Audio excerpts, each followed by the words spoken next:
मोर मरমৰ সাবস্ক্ৰাইবাৰ্স আৰু viewers more English learning YouTube चेनेलলৈ আপোনালোকক স্বাগতম জনোৱা হ'ল। মই সদায় আপোনালোকক इंग्लिश গ্ৰামাৰ সম্পৰ্কে ভিডিঅ' আপলোড দি আছোঁ।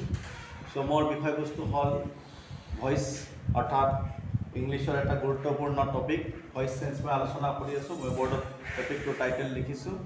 সো ভইচ চেঞ্জ বুলি কোৱাৰ লগে লগে আমি বুজি পাওঁ যে एक्टिव और पेसिव इतिमध्ये आपनालोकলৈ মই पास्ट परफेक्ट टेन्सলৈকে ভয়েস চেঞ্জ আগবঢ়াইছোঁ। सो মই আজি দুটা ভয়েস চেঞ্জ আগৰ ভয়েস চেঞ্জ ৰিভিজন কৰি উঠি আজি মই আলোচনা কৰিম past perfect continuous tense. Okay, past perfect continuous টেন্সৰ বিষয়ে আলোচনা কৰিম। তো তাৰ আগতে মই দুটা বেলেগ সেন্টেন্স লিখিম, আপোনালোকে চাব বৰ্ডত। ओके, মই লিখিছোঁ The man spoke the truth. The man spoke the truth. So, it was an active voice of sentence. Yet, if we passive kora lage objective subject banam. So, yet the object hetu hol the truth. Truth to ami subject banalu the truth. Okay. Taishon sentence to past tense ase. Gotike ki likhim the truth was. आरवर होता की কৰিব লাগে past participle form use কৰিব লাগে। The truth was spoken by the man আৰু by লিখিম আৰু subject to object হিচাপে লিখিম। সো এইটো বেছি ভয়েস সেন্টেন্স হৈ গ'ল। আকৌ যেতিয়া ধৰক কোনো এটা সেন্টেন্স কন্টিনিউয়াস টেন্সত থাকে তেতিয়া তাৰ ভয়েস চেঞ্জটো বেলেগ হয়। আৰু ইতিমধ্যে তেনেকুৱা ভয়েস চেঞ্জ আমি শিকিছোঁ। তাৰ পিছত মই ৰিভিজন হিচাপে আকৌ মই লিখি দিছোঁ বৰ্ডত চাব। The boy was telling us a story then. The boy was telling us a story then. So এটা সেন্টেন্স লিখিছো, যেটো সেন্টেন্স যদি আমি পঢ়িলে দেখিবলৈ পাম যে সেন্টেন্সটো দুটা অবজেক্ট আছে, অৰ্থাৎ তেলৰ দুটা অবজেক্ট আছে। এটা হল লৰাটোৱে আমাক কৈ আছিল, ষ্টৰী কৈ আছিল। কি কৈ আছিল? ষ্টৰী। এটা এটা অবজেক্ট হ'ব, গতিকে ই এটা অবজেক্ট। আকৌ লৰাজনে আমাক অৰ্থাৎ কাক ষ্টৰী কৈ আছিল তেতিয়া ক'ব আমাক। সো এইটো এটা অবজেক্ট।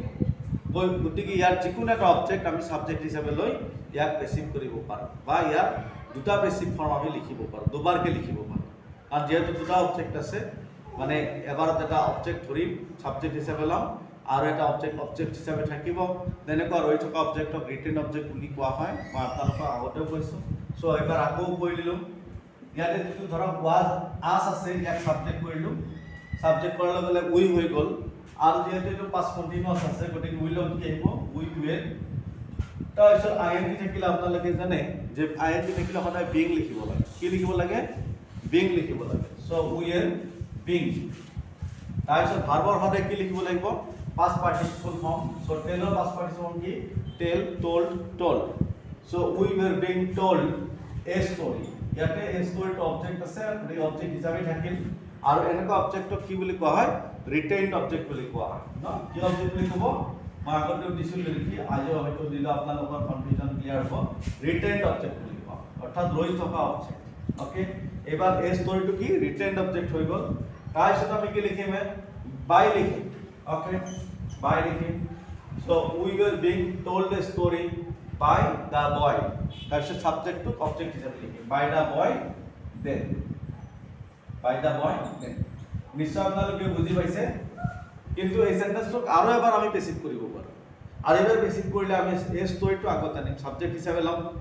আৰু এইবাৰ কি আজটো ইয়াতে থাকিব, অবজেক্ট হিচাপে থাকিব। এবাৰ আসৰ নাম কি হ'ব?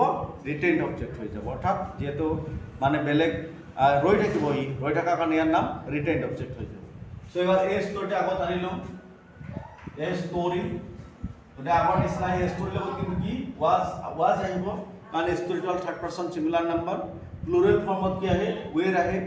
আইএনজি থকাৰ কাৰণে বিং আহিব, এইটো কন্টিনিউয়াস টেন্সত আছে। সো এই ষ্টৰি ওয়াজ বিং। তাৰপিছত কি লিখিম? টেল, টোল্ড, টোল্ড। এইটো পাষ্ট পাৰ্টিচিপল লিখিবই লাগিব যে এই story was being told to আস। এবাৰ আসৰ আগত এটা কি এপ্ৰোপ্ৰিয়েট প্ৰিপজিশন ইউজ কৰিব লাগিব, অৰ্থাৎ মানে টু আস লিখিব লাগিব যে এটা ষ্টৰি আমাক কৈ থকা হৈছিলে। A story was being told to us by the boy then. okay by the boy then নিশ্চয় আপোনালোকে বুজি পাইছে এইটো বেছি হৈ গল অৰ্থাৎ a story was being told to us by the boy then okay গটিকে আমি অ্যাক্টিভৰ পৰা পেসিভ কৰোতে সদায় লক্ষ্য কৰিব লাগিব যে ইয়াৰ সাবজেক্ট টু অবজেক্ট বনাম আৰু টেন্সৰ যেটো স্ট্ৰাকচাৰ মই আপোনালোকক দিছো যিকেইটা স্ট্ৰাকচাৰ দিছো সেন্টেন্সটো প্ৰথমে কোন টেন্সত পৰে হেতু আমি ডিটাৰমাইন কৰিব লাগে আৰু সেই টেন্স অনুসৰি টেন্সৰ স্ট্ৰাকচাৰ অনুসৰি আমি কি কৰিম ডটক পেসিভ ভয়েসলৈ লৈ যাম আৰু সেইকাৰণে মই এটা কৈ টেন্স এটা কৈ স্ট্ৰাকচাৰ দি মই মোৰ ভিডিঅ'বিলাকত বুজাব চেষ্টা কৰিছো যাতে আপোনালোকৰ কোনো ক্ষেত্ৰতে কনফিউজন নহয় আৰু এই ভিডিঅ'বিলাক চালে যাতে সম্পূৰ্ণভাৱে গ্ৰামাৰ অৰ্থাৎ যিখিনি শিকোৱা যায় সেইখিনি যাতে নলেজ আৰু কোনো দিনে কি নহয় মানে কম হৈ নাথাকে গোটেইখিনি কথা বুজি পায় so a story was being told to us by the boy then নিশ্চয় বুজি পাইছে আচ্ছা এবাৰ মই আৰু দুটা সেন্টেন্স লিখিম আপোনালোকৰ ৰিভিজনৰ কাৰণে কাৰণ ৰিভিজনটো বহুত ইম্পৰ্টেন্ট কথা আমি মানুহ বহুত ক্ষেত্ৰত দেখা যায় পাহৰি যাওঁ সেইকাৰণে সদায় পঢ়ি থকা বা সদায় বুজি লোৱা বস্তু আমি কমকে পাহৰো সো এবাৰ আৰু এটা সেন্টেন্স লিখিছো my uncle had bought a KTM okay আজিকালি ল'ৰা ছোৱালীবিলাকে ভাল পায় গতিকে ভাল পোৱা গাড়ী এখনৰ নাম দিছো my uncle had bought a KTM so এইটো এটা অ্যাক্টিভ ভয়েসৰ সেন্টেন্স কিন্তু ই পাস্ট পাৰফেক্ট টেন্সত আছে য'ত হেড আছে আৰু ভাৰ্বৰ কি আছে পাস্ট পাৰ্টিসিপল আছে অৰ্থাৎ সাবজেক্টৰ পিছত হেড ভাৰ্বৰ পাস্ট পাৰ্টিসিপল থাকিলে কি সদায় কি হয় পাস্ট পাৰফেক্ট টেন্সৰ সেন্টেন্স হয় যদি ইয়াক যদি আমি পেসিভ কৰি ইয়াৰ অবজেক্ট হল কি a KTM okay a KTM bike that means a KTM বুলি লিখিছো ওকে a KTM তাৰপিছত হেড থাকিলে হেডে লিখিম যোৱা ভিডিঅ'টোত মই কৈছিলো যেতিয়া হেড থাকিব হেডৰ কি নাথাকে কোনো অপশন নাথাকে বা অল্টাৰনেটিভ নাথাকে সো a KTM হেড তাৰপিছত হেড থাকিলে কি লিখিব লাগিব বেছি ভয়েসত বিন লিখিব লাগে কি লিখিব লাগে been a KTM had been তাৰপিছত বাই বট ইয়াতে যেটো পাস্ট পাৰ্টিসিপল থাকে কাৰণ পাস্ট পাৰফেক্ট টেন্সত পাস্ট পাৰ্টিসিপল থাকে আকৌ পেসিভত পাস্ট পাৰ্টিসিপল ইউজ কৰিব লাগে গতিকে এই ফৰ্মটো আমি বেলেগে চিন্তা কৰিব নালাগে যেতিয়া কোনো পাৰফেক্ট টেন্সৰ সেন্টেন্স আমি পেসিভ কৰিম তেতিয়া তাৰ যেটো ভাৰ্বৰ যেটো ফৰ্ম থাকিব আমি সেই ফৰ্মটো লিখি দিম তেতিয়া আমি আৰু বেলেগে চিন্তা কৰিব নালাগে কাৰণ হেতু পাস্ট পার্টিসিপলত থাকে okay so a KTM had been bought by my uncle অর্থাৎ লিখিলো ই পেসিভ ভয়েস হৈ গ'ল কিন্তু কি টেন্সৰ সেন্টেন্স পাস্ট পাৰফেক্ট টেন্সৰ সেন্টেন্স সো ইতিমধ্যে মই পাস্ট ইনডিফিনিট পাস্ট কন্টিনিউয়াস আৰু পাস্ট পাৰফেক্ট টেন্সৰ এটা কৈ তিনটা সেন্টেন্স লিখি মই আগৰ টেন্স কেইটাৰ ভয়েসেন্স বুজা মানে আপোনালোকৰ সন্মুখত ব্যাখ্যা কৰি এক্সপ্লেইন কৰিলো এবাৰ মই লিখিম পাস্ট পাৰফেক্ট কন্টিনিউয়াস টেন্সৰ সেন্টেন্স অৰ্থাৎ পাস্ট পাৰফেক্ট কন্টিনিউয়াস টেন্সৰ পেসিভ ভয়েস কি তৰে কৰা আৰু এটা কথা মন কৰিবলগীয়া যে পাস্ট পাৰফেক্ট কন্টিনিউয়াস টেন্সৰ পেসিভ ভয়েস ইমান ব্যৱহাৰ নহয় ভেৰি ৰেয়াৰলি ইউজড আৰু সেইকাৰণে ইয়াৰ আলোচনা এটা বা দুটা সেন্টেন্স লিখি আমি হেক কৰি দিম ওকে তথাপি লিখিছো পাস্ট পারফেক্ট কন্টিনিউয়াস টেন্স নিশ্চয় আপোনালোকে চাই থাকিব past perfect continuous tense so মই কি লিখিম ইয়াৰ প্ৰথমে অ্যাক্টিভ ভয়েসৰ স্ট্ৰাকচাৰটো লিখিম য'ত আপোনালোকে পাব সাবজেক্ট প্লাস হেড তাৰপিছত কি লিখিব লাগিব বিন লিখিব লাগিব এইবিলাক আপোনালোকে জানে আগৰ পৰাই তথাপি লিখি দিছো তাৰপিছত ভাৰ্বৰ লগত কি আহিব আইএনজি আহিব তাৰপিছত অবজেক্ট লিখিবই লাগিব কাৰণ আমি ইয়াক পেসিভ কৰিম তাৰপিছত এক্সটেনশন আগৰ নিচিনা এইটো 1 থাকিব আগৰ নিচিনা এইটো 2 থাকিব সো এটা এক্সাম্পল লিখিলো যে কি we had been learning English. We have been learning English for 10 years.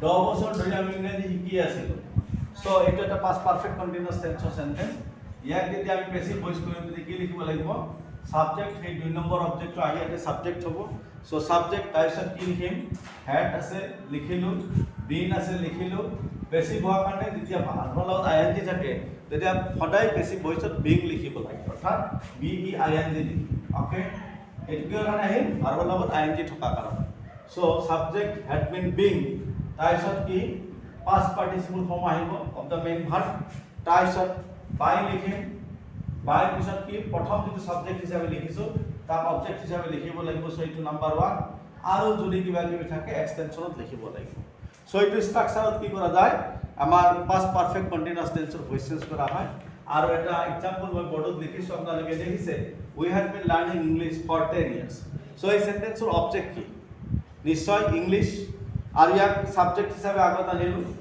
Okay English লিখিলো তাৰপিছত আমি কি আনিম যেহেতু past perfect continuous tense had been আহিবই গটিকে হ্যাড বিন লিখিলো ওকে হ্যাড বিন আর যেহেতু কন্টিনিউয়াস পাস পারফেক্ট কন্টিনিউয়াস পাৰফেক্টৰ হ্যাড আৰু বি আহিলে বিন আহিল এটা কন্টিনিউয়াসৰ কি আহিব কন্টিনিউয়াসৰ আইএনজি ইয়াতে নাহে পেসিভ ভয়েসৰ কন্টিনিউয়াসৰ আইএনজিৰ পৰিৱৰ্তে কি আহিব বিং আহিব অৰ্থাৎ বিও নাহে বিৰ present participle form being present participle form being present participle মানে মই ভিডিওটোত কৈছিলো যে ভাৰ্বৰ লগত আইএনজি দিলে হি কি হয় ভাৰ্বৰ প্রেজেন্ট পার্টিসিপল ফর্ম হয় যেনে কই ডু প্রেজেন্ট টেন্স ডুইং টু কি প্রেজেন্ট পার্টিসিপল ডিড কি পাস্ট টেন্স ডান কি past participle so present participle বীর পাস্ট পার্টিসিপল কি being okay sorry present participle কি being ওকে আর পাস্ট পার্টিসিপল being জানো আমি so English had been being তাৰপিছত কি লিখিম main verb of the past participle এটো কি learned english had been being learned অর্থাৎ এটো কন্টিনিউয়াস হওয়ার কারণে being আহিছে being মানে বীর প্রেজেন্ট পার্টিসিপল আহিছে আকৌ ভাৰ্বৰ হতে past participle লিখিব লাগিব বেছি পয়সা এটো সকলোৱে জানে আপোনালোকেও জানে so english had been being learned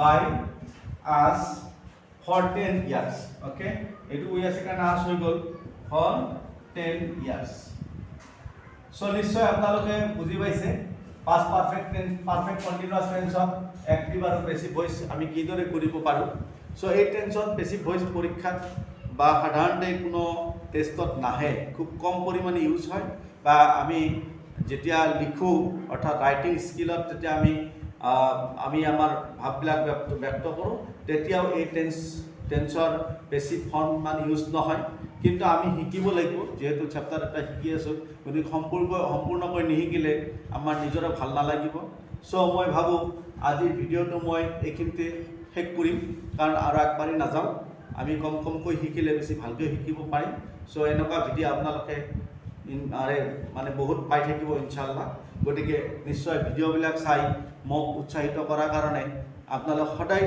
মোৰ ধন্যবাদৰ পাত্ৰ সো আজি আকৌ এবাৰ আপোনালোকক ধন্যবাদ জ্ঞাপন কৰি মই মোৰ ভিডিওটো এইখিনিতে শেষ কৰিছোঁ।